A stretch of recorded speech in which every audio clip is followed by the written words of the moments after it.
Olá, este é mais um vídeo de princípio de otimização e pesquisa operacional e neste vídeo nós vamos falar um pouco de otimização com restrições lineares.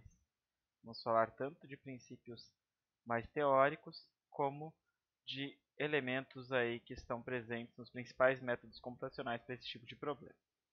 Começaremos com problemas com restrições lineares de igualdade.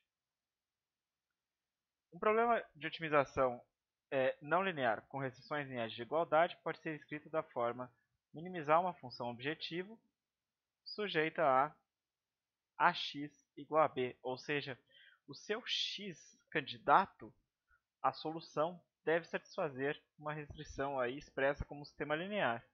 Normalmente esse sistema linear aqui então tem m equações e esse número aqui é possivelmente aí menor do que seu número n de variáveis.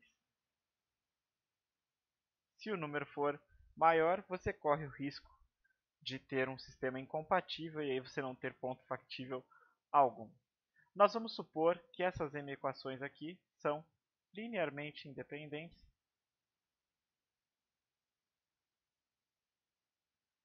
Se elas forem linearmente dependentes, você tem aí equações possivelmente redundantes ou até mesmo um sistema incompatível se as restrições aí forem, se a parte da matriz A for LD uma com a outra, né, as linhas da A forem LD, mas o vetor B não tiver a mesmo tipo de dependência linear, de combinação linear, aí você pode também ter um problema incompatível. Então, vamos supor que as linhas de A são linearmente independentes. Então, o posto de A é M se você tiver m menor do que n, nós vamos assumir aí então que o posto de A é m, posto linha completa. Bom, qual que é a ideia, a principal ideia que permeia toda a teoria e todos os métodos em torno de problemas com restrições lineares aí de igualdade? É eliminação da restrição. Então, a solução geral de um sistema dessa forma é sempre algo como x barra, que é uma solução particular, mais w, com w elemento do núcleo de A. Né? Então, qualquer solução do sistema linear vai ser dessa forma, uma solução particular mais w pertencente aí ao núcleo da minha matriz. Então, o que nós faremos? Né? Nós vamos pensar no seguinte: se eu tiver f como uma base para o núcleo de A, então eu posso escrever aqui W como sendo F vezes Z. E Z é o número aí de graus, é uma nova variável, né, completamente livre agora, que corresponde aí aos graus de liberdade do meu sistema. Então estou supondo aqui que eu tenho n menos m variáveis livres, certo? Parametrizados aí por essa base do núcleo, né, a nulidade da A. Se a A tem posto m completo, eu tenho n menos m graus de liberdade. Então eu tenho uma nulidade n menos m, então a dimensão do meu núcleo é essa. Então, no fim das contas, eu tenho um problema equivalente, que é minimizar em z agora, já que x barra é dado, uma solução particular qualquer, e o x é sempre dessa forma, e f também estou supondo que é dado, eu consigo encontrar essa matriz. Então agora meu problema vira só em z, e eu vou chamar essa função nova de φ de z, que é justamente a f0 de x barra mais f vezes z. Então este problema aqui é irrestrito e é equivalente ao original por eliminação das restrições de igualdade. Uma condição necessária para a otimalidade é a condição de estacionalidade. E a primeira que a gente olha quando está olhando aí para esse tipo de problema. Então eu vou calcular o gradiente da φ de z.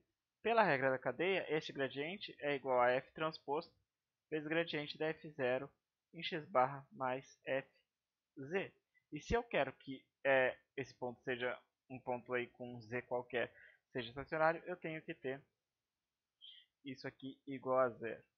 Então, como este ponto aqui é um x qualquer factível, eu tenho que um ponto factível estacionário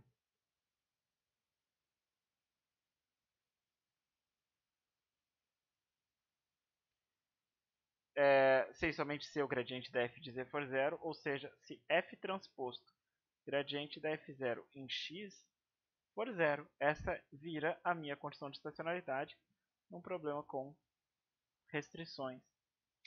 Agora, imagine o seguinte, né? Eu tenho aqui, na f, eu tenho uma base para o núcleo de A. Então, o núcleo de A são esses vetores aqui que definem esse subespaço, que está aqui representado como então o conjunto de pontos que A vezes x dá zero. Se o gradiente, se f transposto vezes o gradiente tem que dar zero, isso quer dizer que o gradiente é ortogonal ao núcleo de A. Então, o meu gradiente tem que estar aqui, ortogonal ao núcleo. Ou seja, se o gradiente aponta para a direção de subida e menos o gradiente para a direção de descida, isso quer dizer que, para que esteja estacionário, eu não posso ter nenhuma projeção do gradiente sobre o núcleo, porque senão eu conseguiria andar aí numa direção que poderia melhorar ou piorar a minha função, né? Tudo depende se eu ando na direção do gradiente ou menos gradiente. Então é meio intuitiva essa questão geométrica. Vamos focar um pouquinho mais nela agora, então, para obter as condições de otimalidade. Então, vamos voltar aqui. Ó. Eu tinha considerado o seguinte, a condição de estacionalidade me diz que f transposto gradiente da f0 em x é igual a zero, com ax igual a b. Ok. Muito importante, uma coisa que faltou aí da primeira análise é que ax igual a b e ax igual a zero são paralelos, né? Eu tenho só um deslocamento. Então, se eu estiver analisando se o gradiente está ortogonal a ax igual a b ou ax igual a zero, não tem problema algum, tá? Perfeito. Então, daqui nós tiramos que o gradiente de f0 de x é ortogonal ao núcleo da A. E aí daqui eu tiro por complemento ortogonal que o gradiente da f0 em x tem que pertencer à imagem da A transposta. Então, daqui eu vou tirar o seguinte, eu vou tirar a famosa condição necessária de primeira ordem para problemas com restrições de igualdade. Eu vou precisar o seguinte, que exista um lambda tal que gradiente da f0 em x mais A transposto lambda dê igual a zero. E além disso, eu preciso que o x seja factível, então é x igual a b. Essa condição necessária de primeira ordem envolve os famosos multiplicadores de Lagrange, que são essas variáveis aqui que aparecem na condição de otimalidade. Então, essa condição ela é necessária e é a condição de estacionalidade aí para problemas com restrições de igualdade, ou seja, ela é equivalente àquela f transposto gradiente de f0 de x igual a zero. Tá? Então, tanto faz eu testar a que está ali em cima, quanto esta que a gente acabou de escrever. Agora, eu posso avaliar condições de segunda ordem. E para isso, para obter condições de segunda ordem, eu tenho que olhar a hessiana. E a hessiana da função φ é justamente f transposto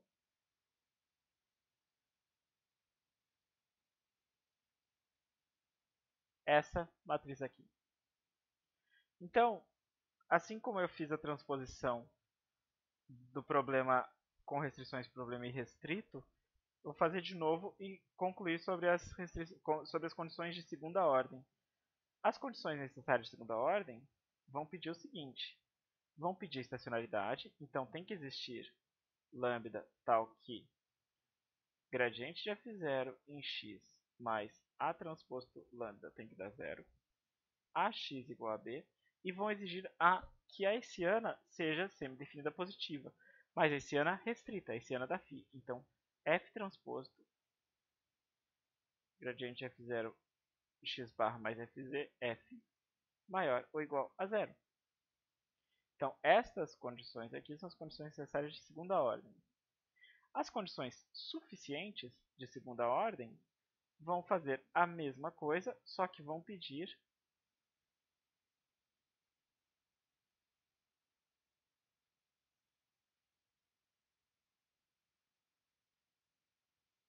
que a hessiana seja definida positiva. Bom, essas condições então podem ser testadas em qualquer ponto aí, e aí a gente verifica, né, se satisfizerem as condições suficientes, a gente sabe que esse minimizador é um minimizador local do problema com restrições. Se satisfizerem a necessária, a gente consegue dizer que é um bom candidato, né? Agora, é claro que a gente não consegue garantir 100% aí de que é um minimizador local ou não. Um caso particular interessante é o seguinte.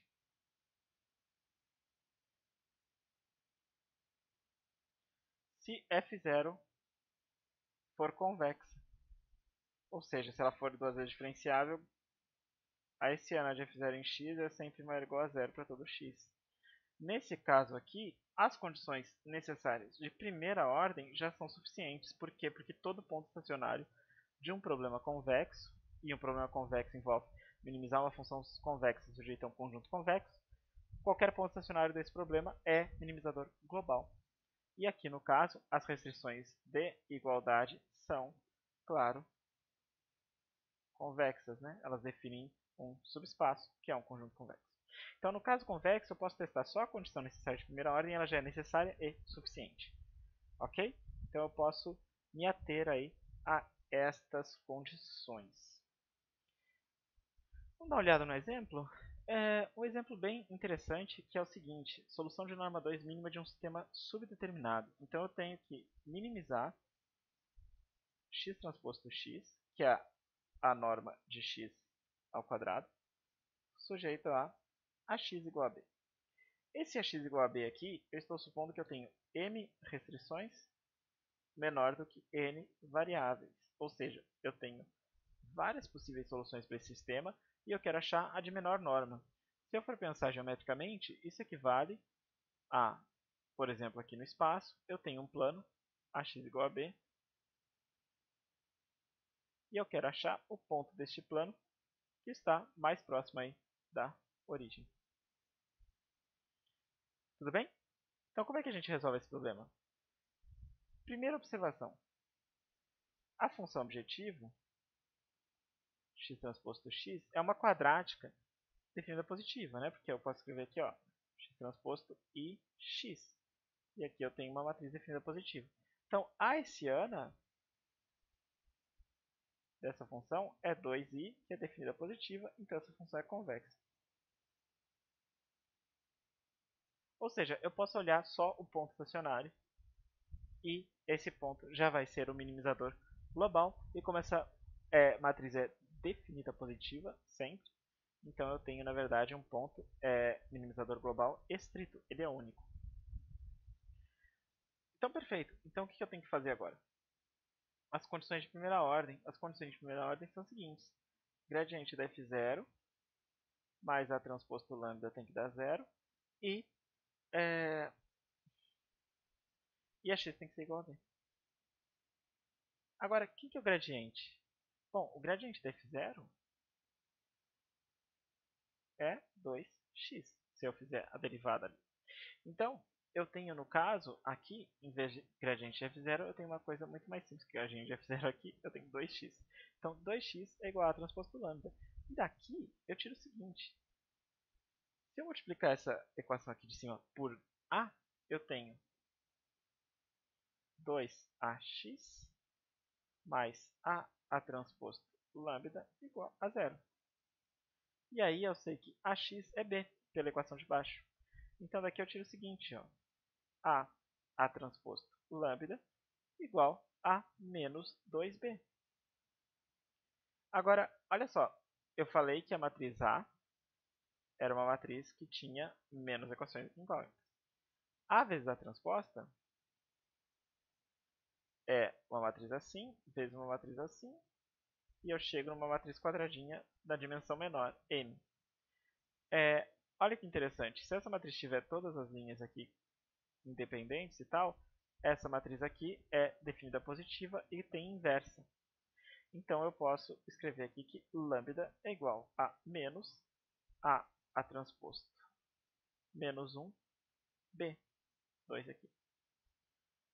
Então eu tenho solução para lambda e eu depois encontro, então, a partir da primeira equação, eu sei que 2x é igual a menos A transposto lambda, e aí daqui eu tiro que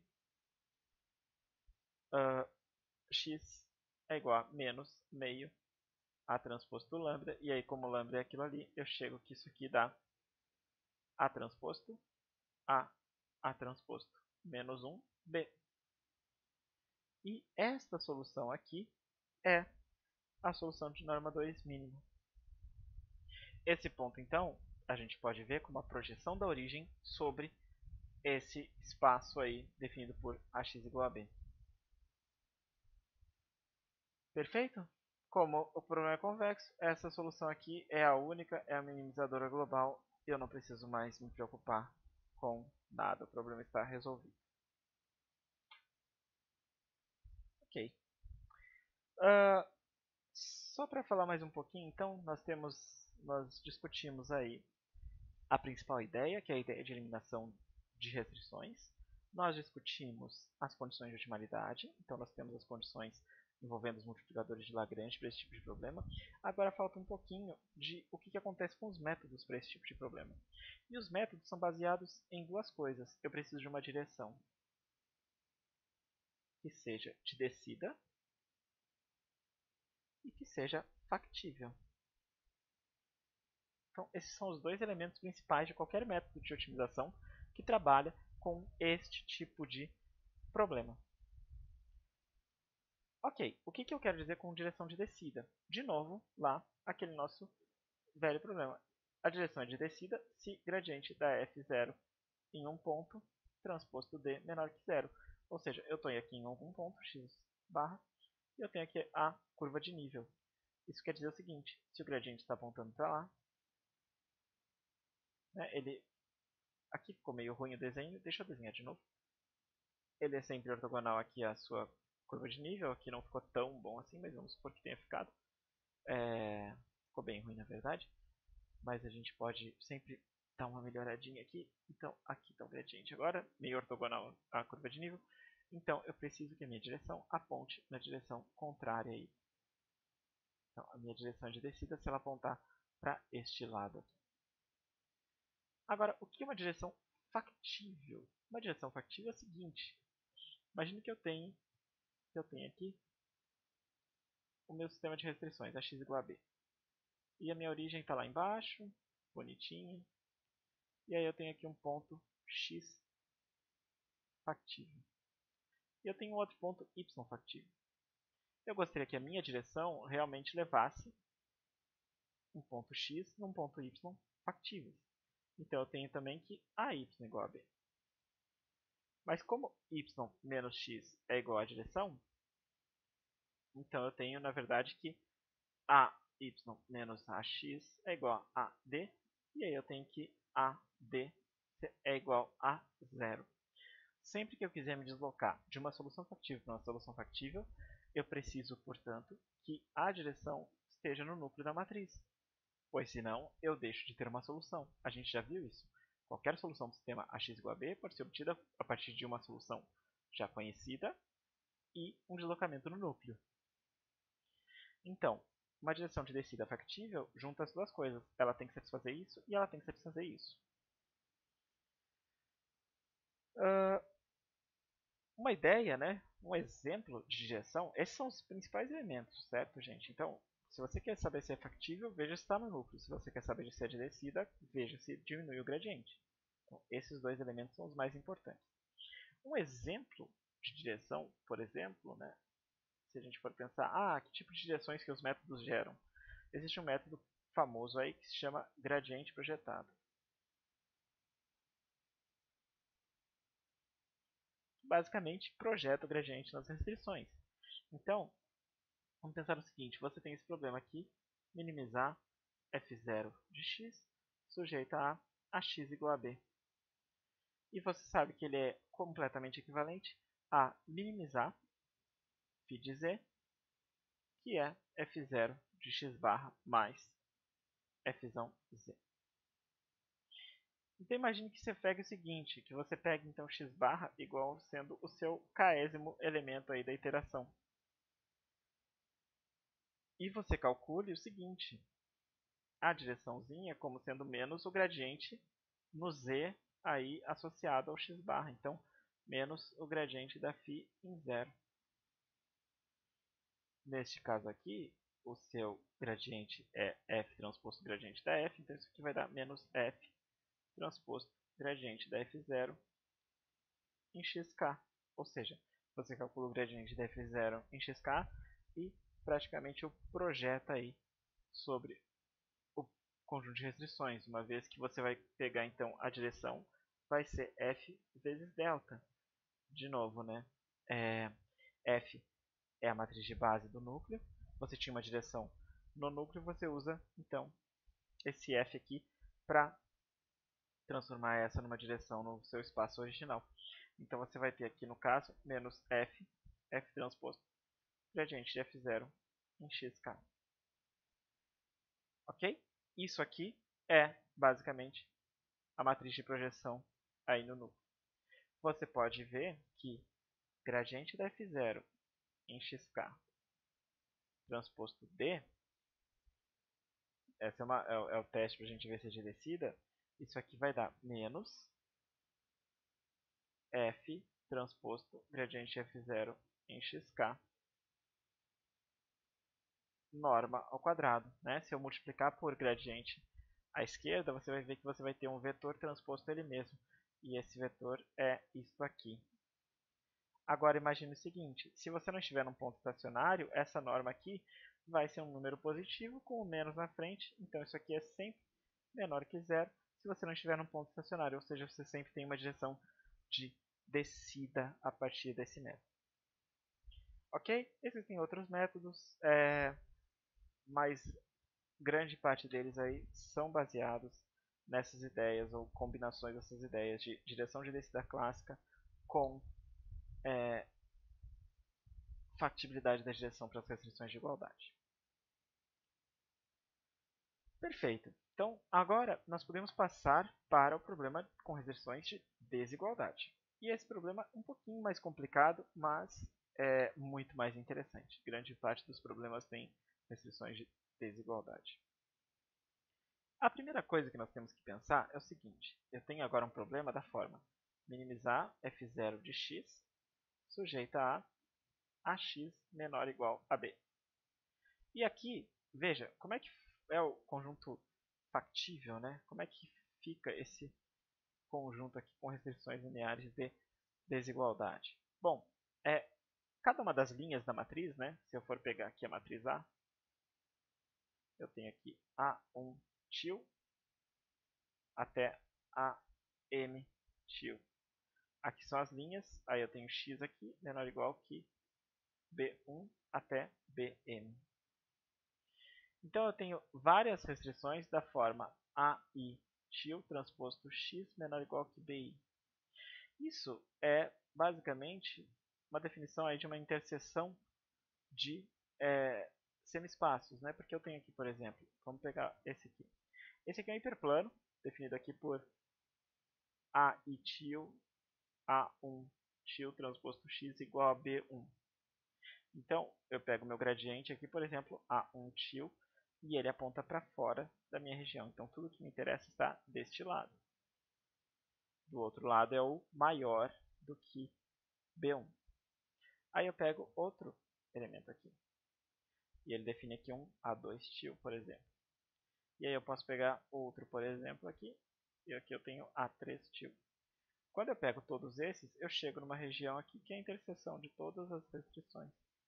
E isso aqui é o que a gente chama aqui de poliedro se a gente não souber que é limitado, né? Então, no caso geral, a gente tem um poliedro. Ou no caso em que for limitadinho, que eu não tiver possibilidade de andar indefinidamente em alguma direção, aí a gente tem um politopo. Ok? Então, politopo é quando é delimitado, né? Você pensa aí num polígonozinho fechado, você tem um politopo. Você tem um poliedro quando você tem algo desse tipo aqui. Você pode andar nessa direção indefinidamente aqui, sem qualquer tipo de restrição. Tá bom? No fim, grande parte dos problemas bem modelados vão envolver politopos. Problemas bem modelados normalmente são limitados. Ok.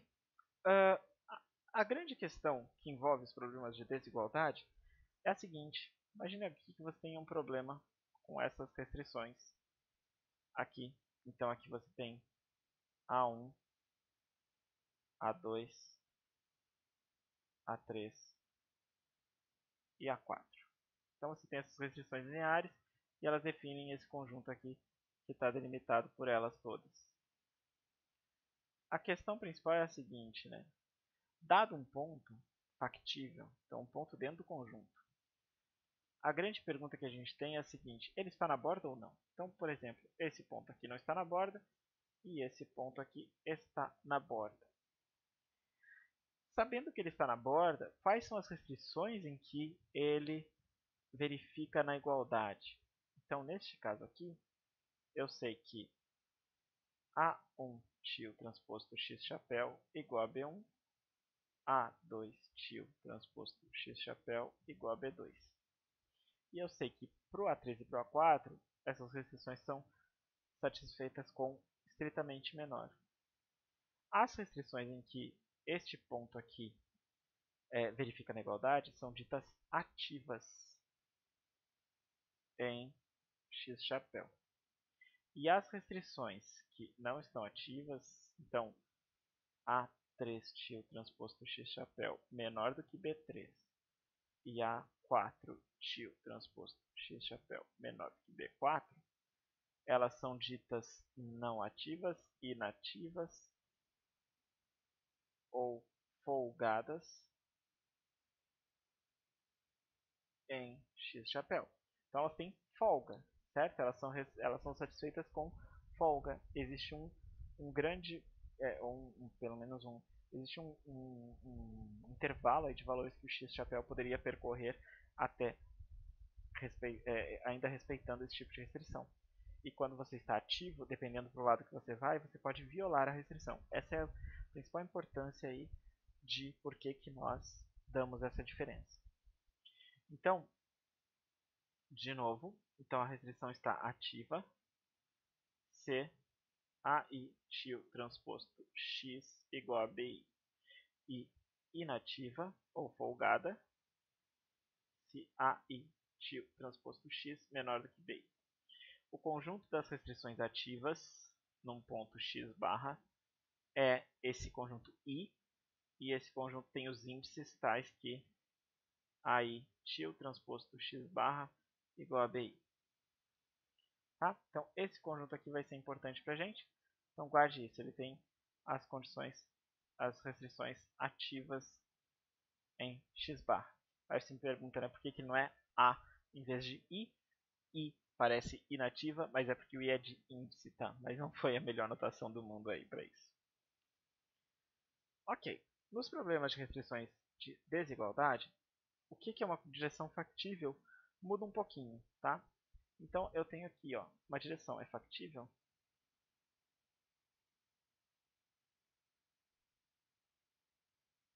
se, então, D é direção factível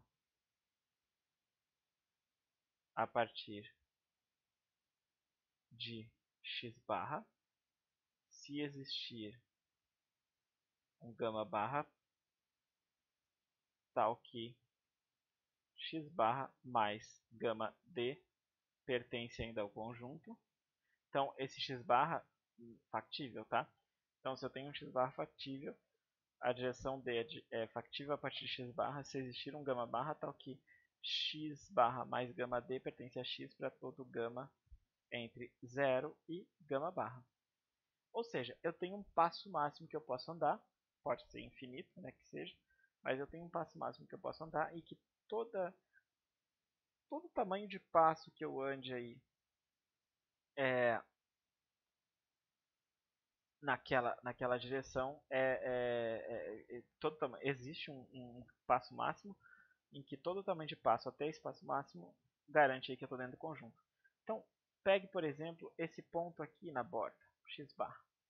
Essa direção aqui é factível. Por quê? Porque eu consigo andar uma certa distância nela até que eu viole alguma restrição. Mas eu tenho um tamanho de passo máximo que eu posso andar, que corresponde a esse passo aqui, gama barra, nessa direção.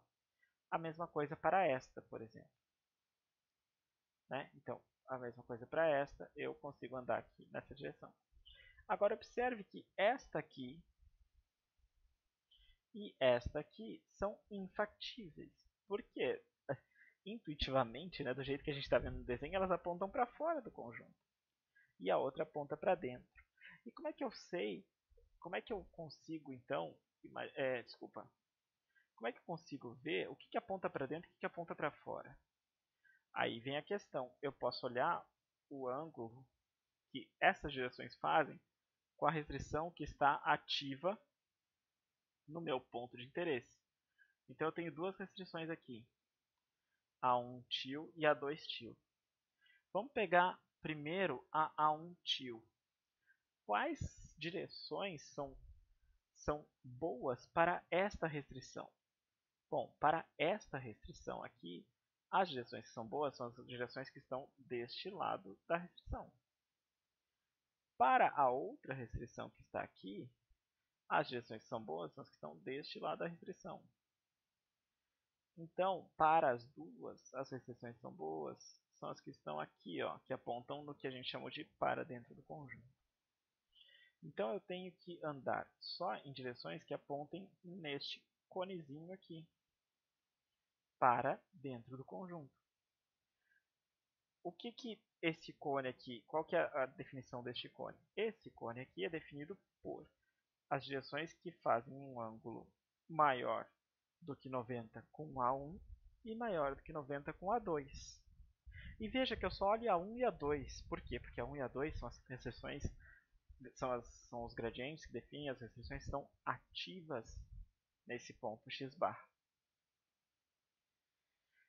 Então, D é direção de descida. Desculpa, é direção factível a partir de x barra, desculpa, a partir de x barra,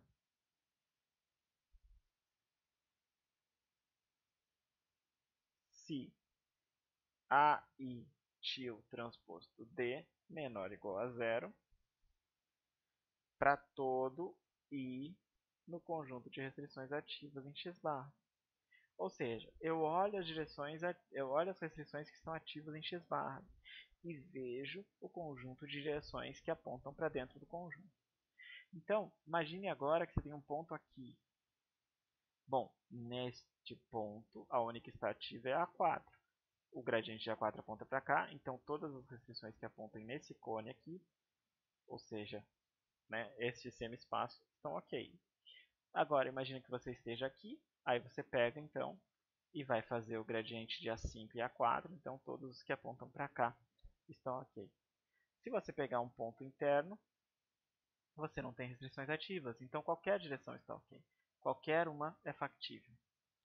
Ok? Então você só olha o ângulo com as restrições ativas para definir direções factíveis.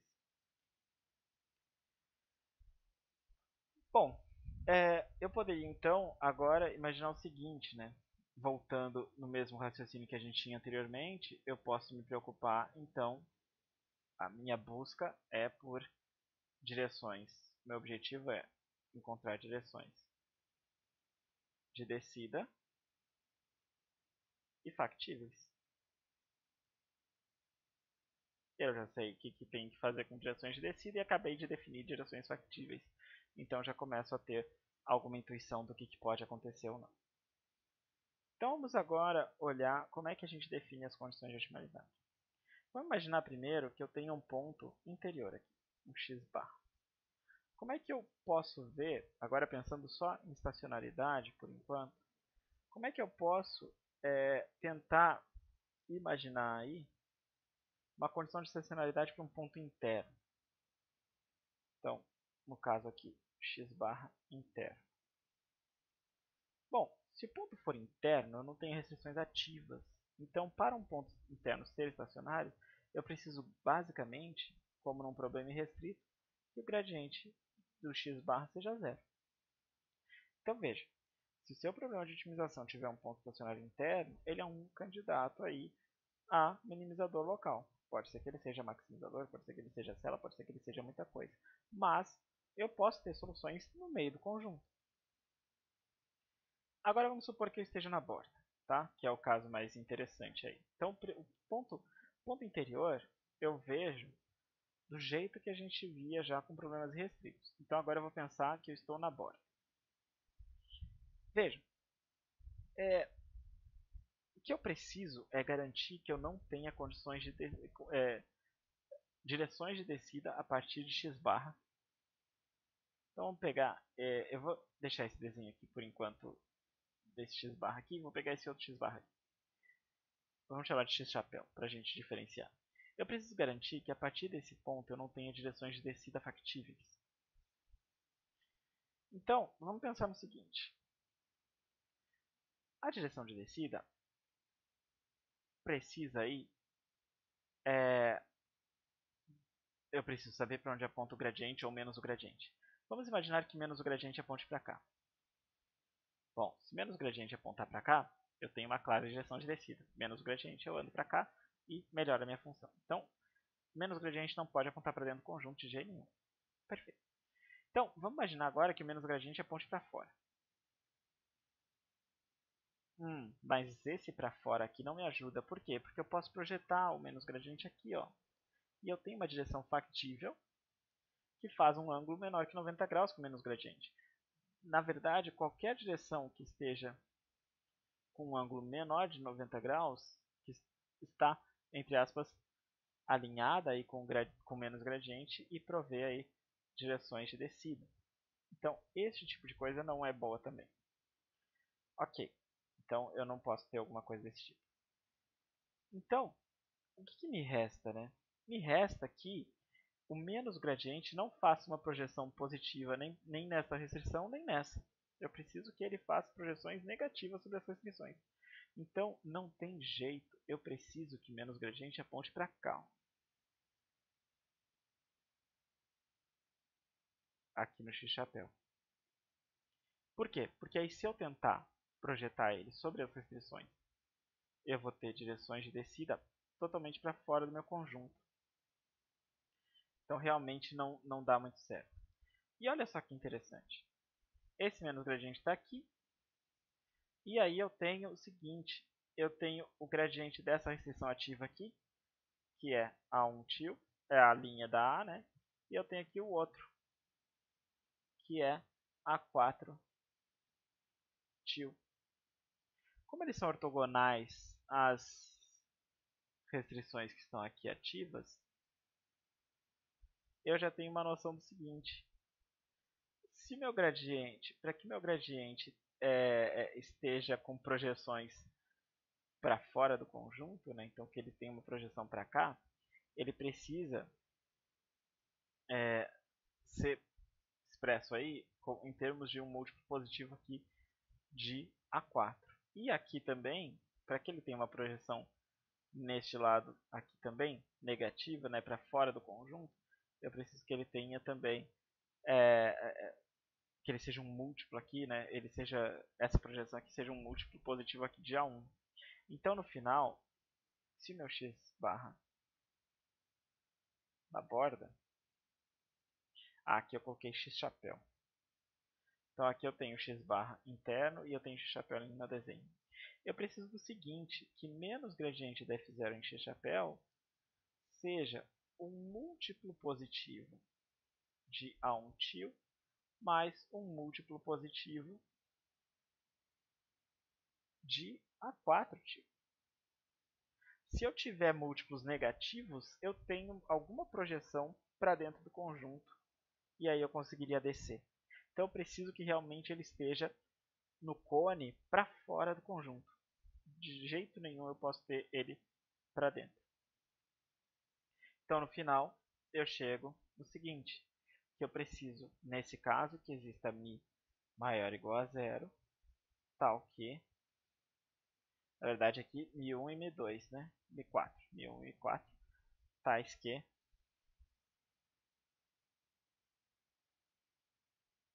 gradiente da f0 em x chapéu mais mi1 a 1 til mais mi4 a 4 til igual a zero.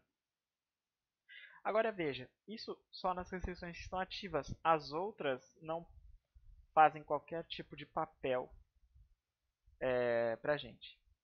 Então, as condições de otimalidade, e que são só necessárias, por enquanto, são as de estacionalidade, para restrições de desigualdade a gente vai ver só essas, eu vou precisar do seguinte, eu vou precisar que o gradiente seja, ó, o gradiente da f0, generalizando esse raciocínio, tem que ser uma combinação aqui, menos o gradiente tem que ser uma combinação positiva das linhas da A. Então eu posso colocar aqui, ó, gradiente da f0 mais A transposto mi estrela igual a zero, com mi estrela maior ou igual a zero e AX, aqui eu vou colocar x estrela, AX estrela menor ou igual a B, mi estrela maior ou igual a zero. Então, ou seja, o meu ponto x tem que ser factível. E o meu menos gradiente tem que ser uma combinação não negativa das linhas da matriz. Só que eu tenho uma coisa, eu só tenho que olhar pesos positivos para essa combinação em restrições ativas. Então eu vou colocar o seguinte, nas restrições inativas eu vou forçar que o multiplicador seja zero. Como é que eu faço isso? Eu faço assim, mi estrela vezes AI til transposto x estrela menos bi igual a zero. Então imagina que você esteja numa restrição inativa. Então este cara aqui não é zero. Se a restrição é inativa, a restrição não é satisfeita na igualdade. Então AI til transposto x não é igual a bi. Então na restrição inativa, isso aqui não é zero, então eu preciso que o mi seja zero. Então esta condição aqui garante que a condição de mi que mi e a restrição associada, né, eu tenho um mi para cada restrição, não sejam folgadas simultaneamente. Eu tenho uma folga ou em um ou em outro. Então, se a minha restrição estiver folgada, o mi tem que ser zero. Se o mi estiver positivo, a restrição tem que estar ativa. Ok? Como essa restrição pede folga em uma ou em outra, a gente chama ela de condição de folgas complementares. E os mi's são também uma espécie de multiplicadores de Lagrange. Embora sejam mais gerais aí do que o problema de igualdade, né, em que realmente surgem os problemas de multiplicadores pela primeira vez. Um comentário aqui, a gente vê só as condições necessárias para o problema de desigualdade, as necessárias de segunda ordem suficientes ficam mais complicadas, mas o caso particular, de novo, convexidade de f0. Aqui eu só preciso olhar, então, a CNI se torna são necessárias suficientes. Então, se eu encontrar uma solução para essas condições, eu tenho que esse ponto é realmente um minimizador global. Bom, essas condições criam um sistema bem complicado e que a gente consegue resolver para casos pequenos e a gente fica trabalhando ali com as folgas complementares, ativando e desativando restrições. Então, vamos ver o seguinte, nós vamos ver com um exemplo como é que se resolve esse sistema aqui. Então, eu tenho esse problema de otimização que está ilustrado aí ao lado. O meu conjunto factível, então, é conjunto delimitado por essas retas aqui. E as curvas de nível da função estão ilustradas aí também. Então vamos lá. Eu vou escrever aqui as condições que eu tinha de otimalidade que vem daqui. E como é que eu normalmente escrevo? Eu vou supor só as restrições aqui de igualdade. Então a extensionalidade é dos gradientes aí e as folgas complementares. As desigualdades eu normalmente testo a partir de soluções das igualdades. Vocês vão ver o que eu quero dizer com isso. Então, eu vou escrever só as restrições de igualdade. Então, a primeira é gradiente da f. Então, aqui, gradiente da f, eu tenho x1 e 2x2, mais μ1 vezes o gradiente da primeira restrição. Aqui eu tenho que colocar menos 1, né? Porque eu tenho que tornar essa restrição menor ou igual. Eu estou sempre trabalhando com menor ou igual, tá? Então, cuidado. Mais μ2 vezes a segunda restrição, mais μ3 vezes a terceira restrição. Isso aqui tem que ser zero. E aí eu tenho as folgas complementares. Então, μ1 vezes 1 menos x1 menos x2 igual a zero. μ2 vezes x1 menos 5 igual a zero. E μ3 vezes x2 menos 2 igual a zero. Então, este é o meu sistema. Eu tenho 5 equações aí bonitinhas e eu tenho as minhas 5 incógnitas. Só que é um sistema não linear. Então, um jeito de resolver é supondo aí que algumas restrições estão ativas ou não e tal. Então, se eu fizer o primeiro caso, sem restrições ativas. Então, supondo aqui que o índice que o conjunto de índices das restrições ativas é vazio. Se eu não tiver restrições ativas, todas as condições aqui não são satisfeitas na igualdade. Então, todos os multiplicadores são nulos. Então, daqui eu tiro um candidato ótimo em x estrela igual a 0, 0. Porque eu tiro da primeira equação. Se todos os multiplicadores forem nulos, somem essas parcelas e eu chego na solução nula. Bom, na solução nula, eu tenho um problema. Por quê? Porque ela não verifica as restrições. 0 mais 0 não dá 1. Então, essa solução aqui é infactível. Ou seja, o meu ponto ótimo não é interno ao conjunto. Já posso concluir isso. Então, vamos lá e vamos tentar outras restrições. Eu vou tentar aqui o caso já que dá certo, mas você poderia tentar várias combinações possíveis aí. Eu vou considerar que o conjunto das restrições ativas é 1. Nesse caso, eu tenho o seguinte. Eu tenho que o μ1 pode assumir valores não nulos. E o μ2 e o μ3 não. São nulos porque essas duas restrições aqui eu estou supondo inativas. Então, nesse caso aqui, eu vou ter quais equações? Eu vou ter as duas equações do gradiente. Então, eu tenho aqui x1 menos μ1 igual a 0. 2x2 menos μ1 igual a 0. E de baixo aqui eu tenho 1 menos x1 menos x2 igual a 0. Daqui, gente, a gente consegue tirar μ1 igual a 2 terços. E a solução aqui, que eu suponho ótima, é 2 terços, 1 terço. Veja, a solução é factível. Ela satisfaz todas as restrições. Você testa aí, dá certo. O μ é maior ou igual a 0. O μ1 e o μ2 e o μ3 são iguais a 0. Então, essa solução satisfaz todas as condições, as 4. Ela satisfaz essa, ela satisfaz essa, ela satisfaz essa e satisfaz essa. Satisfazendo as 4, como a função é convexa, eu tenho um ponto aí minimizador global. Perfeito? Se você testar outras combinações, você vai chegar em alguns pontos em multiplicadores negativos, você vai chegar em outras soluções infactíveis, e aí você vai concluindo aí que não tem outro, certo? Então, o grande problema aqui, e em todos os problemas em que a gente vai tentar usar essas condições, é realmente chegar numa solução rapidinho, certo? É muita tentativa e erro. Sobre os métodos. Bom, sobre os métodos é o seguinte, a gente já viu quando é que uma direção é de descida.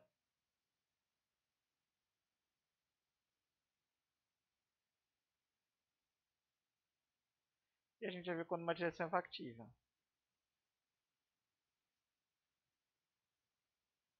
Então, vamos supor aqui que eu tenha essa direção aqui, D. Então, essa direção D é tal que A1 tio transposto D menor ou igual a zero e A2 tio transposto D menor ou igual a zero. Perfeito. Então, veja, eu estou tentando andar aqui, a partir desse ponto x barra, eu estou tentando andar aqui x barra mais alfa D para dentro do meu conjunto. É uma direção que me interessa e eu quero saber o quanto que eu posso andar. É interessante, né? Porque aí eu tenho que pensar no seguinte. Bom, veja, eu tenho que pensar em todas as restrições. As minhas restrições são sempre da forma AI tio transposto x menor ou igual que BI. Só que meu x é x barra mais alfa d. Então eu tenho aqui, na verdade, que AI tio transposto x barra mais alfa d tem que satisfazer a restrição de desigualdade para que eu tenha um passo viável. Então, eu preciso do seguinte aqui, ó, que AI tio transposto b, AI tio transposto x barra mais alfa AI tio transposto d menor ou igual que bi. Ok, vamos pensar no seguinte. Primeiro, se I for ativa em x barra. Se I for ativa em x barra, eu sei que AI tio transposto D é menor do que zero, menor ou igual, pelo menos. E aí daqui eu chego que AI tio transposto x barra mais alfa D, como eu vou ter este termo aqui, ó, isso aqui é sempre menor ou igual que BI. Então eu estou super ok.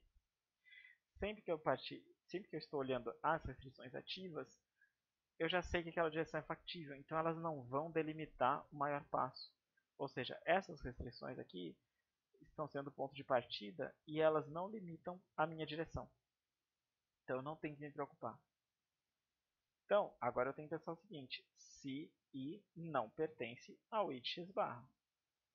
Bom, se o I não pertence ao I de x barra, aí eu tenho que tomar cuidado. Por quê? Porque eu posso realmente violar a restrição, porque eu não sei quem que é a I tio transposto D. Aí eu tenho dois casos. Se AI tio transposto D for menor ou igual a zero anyway, eu tenho alfa ilimitado pela restrição I. Então, esse é o caso dessa restrição aqui, por exemplo. Essa restrição aqui nunca vai ser atingida pela minha direção. Então, para minha direção, esta restrição não limita ela. Agora, se AI tio transposto D for positivo, então veja, então eu tenho um problema sério, que é justamente eu tenho que garantir que esta restrição valha. Ou seja, eu tenho que garantir o seguinte, o alfa tem que ser menor ou igual que BI menos AI tio transposto x barra sobre AI tio transposto D. Então eu faço isso aqui para cada I e pego o menor passo possível. Ou seja, o mais restritivo, né?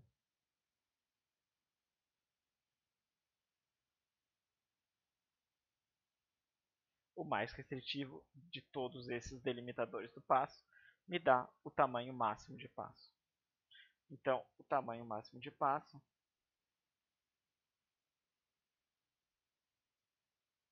é calculado por essa condição, que é chamada de condição de bloqueio.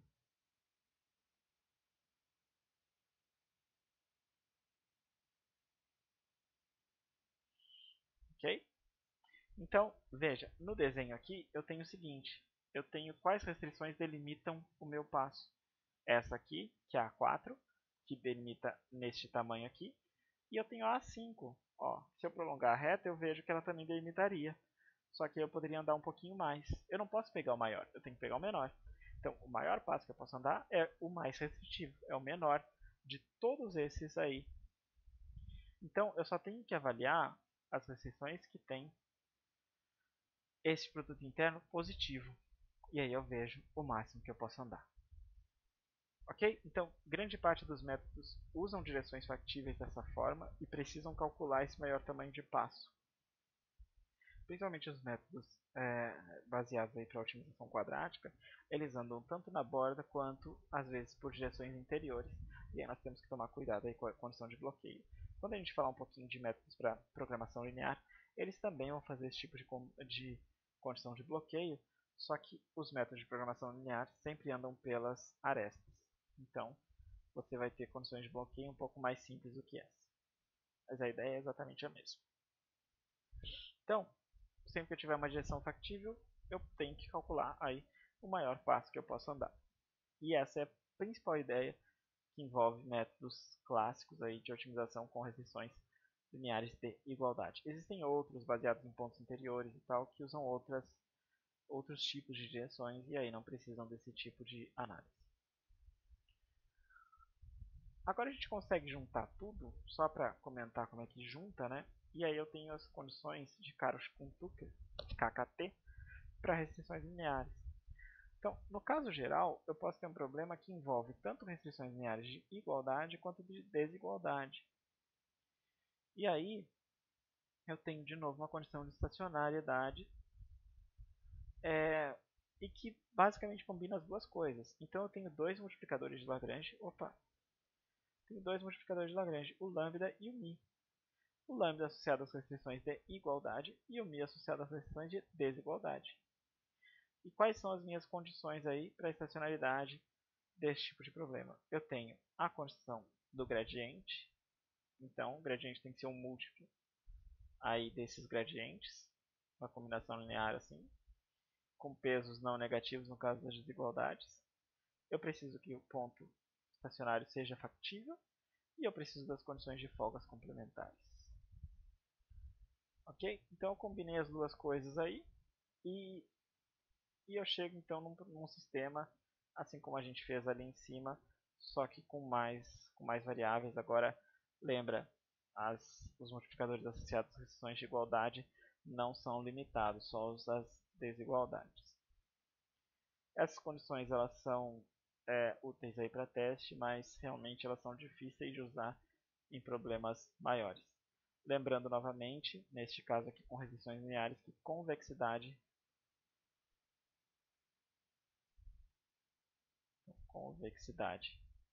de f0 implica que elas são necessárias e suficientes para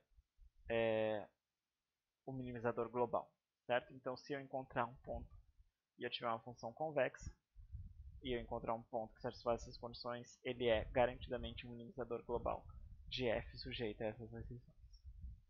Ok? Gente, era isso que a gente tinha para restrições lineares tanto para princípios teóricos quanto para princípios de métodos para problemas com restrições lineares, tanto de igualdade quanto de desigualdade. Eu agradeço a atenção. Muito obrigado.